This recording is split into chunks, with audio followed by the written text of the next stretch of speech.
What's up, everybody? Welcome to fucking camera angle. Welcome to BioS 3 Raw TV. Happy 4th of July, guys. Today is the 4th of July. It's hot out. Barbecues are going on. And I just got done doing my cardio. A little bit over 6 weeks out. Weighing in at 202.8 pounds. And I'll be heading to the gym today. That's my that's my 4th of July festivities for today. Training and another cardio session later on tonight. Today I want to talk a little bit about taking responsibility for your own workouts, your own actions, and your own plan. Okay? What I've been seeing a lot, not just lately, but in general, is there's a lot of people not reaching their goals, falling off track, not getting to where they want to be, and blaming it on not necessarily other people, but other variables that really shouldn't make that much of a difference. You know, like, for instance, my dog was barking. I just got so upset that I couldn't train today. Well, dogs bark, that's kind of what they do. You know, or like I fell off track and couldn't get back on track. And why couldn't you get back on track? What is the problem? Well, I just couldn't. I get no answer from them. I get no, well, I couldn't because I broke my ankle and I couldn't get on, I couldn't squat or something, some kind of good answer. Instead I get, well, you know, I think I have this issue, I think I have a depression issue, I think I have problems with this, I think that my enzymes are lacking in my body. I hear all these excuses as to why you just can't get on track and do what you have to do. Now, this is for muscle gaining, fat loss, post-competition rebound, and the more that I see people put these excuses on other things and other people, the more I realize that the problem is within the person, but the people surrounding the person also enable them to let this happen. You know, if you were a football coach going into the Super Bowl, and one of your players was like, "Coach, I can't run this play." You think the coach would be like, "It's okay, Johnny, just, you know, do your best. If you can't, tomorrow's another day." No, the coach would be like, "You know what? Get your ass in there and fucking run that play, or you're not playing in the Super Bowl, and we're going to release your ass in the offseason." The coaches draw a hard line, and many of the people in these people's lives don't draw that hard line. They feed into it. They enable them to fail. They give them the tools to not get done what they need to get done. So today, a little tough love, because that's what I feel is missing in general in society, is the tough love. So I'll draw the line in the sand. I'll be the bad guy because I really don't care. Stop blaming everything on other people. Stop blaming other forces.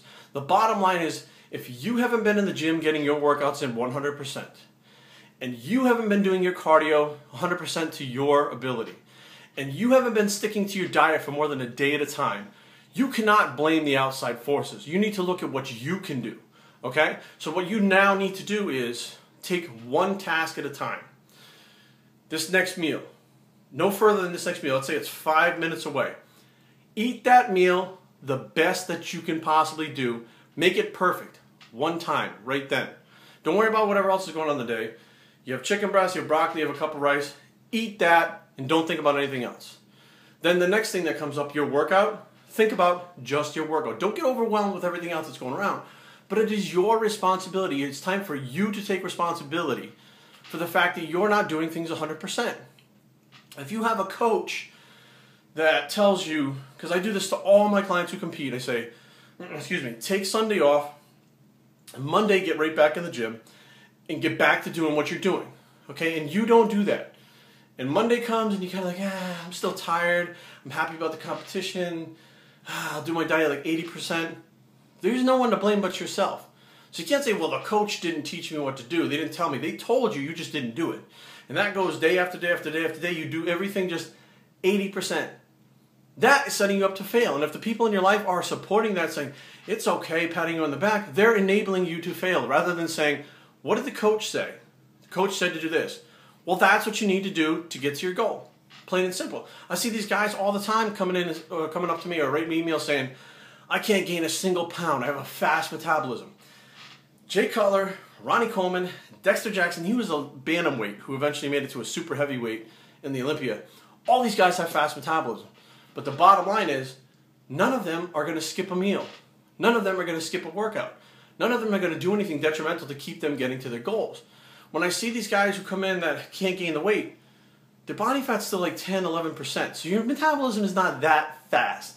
If it was fast, you'd be around 6%. Even still, if you get set up on a plan where you have to eat 7 times a day and get those meals in, that's what you have to do. If you have to get in there and progressively build up your weights to get stronger, that's what you have to do. And if you're not doing that, don't blame your metabolism.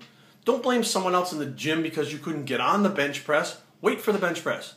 All right? Or do dumbbell bench presses instead or something. But the bottom line is, it's your responsibility to get done what you need to do to get to your goal. And anything that's outside around you shouldn't matter if you take the time and just take that one step at a time and say, I'm going to take this meal and I'm going to do it the best of my ability right now, one time, go.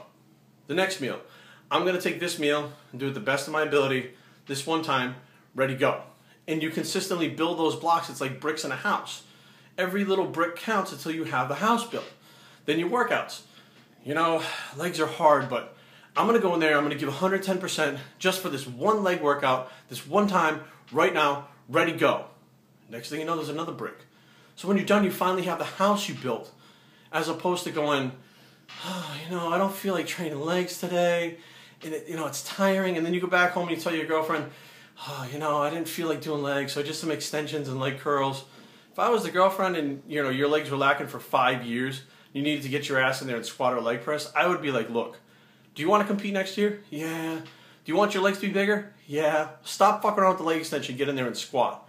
But unfortunately, that's not the way it works. So if you want the hard line, contact me and I'll give you the hard line to say, look, stop fucking around, get your ass back up on that horse that you fell off of and ride the horse like it's a fucking Hi-Ho Silver in the Lone Ranger.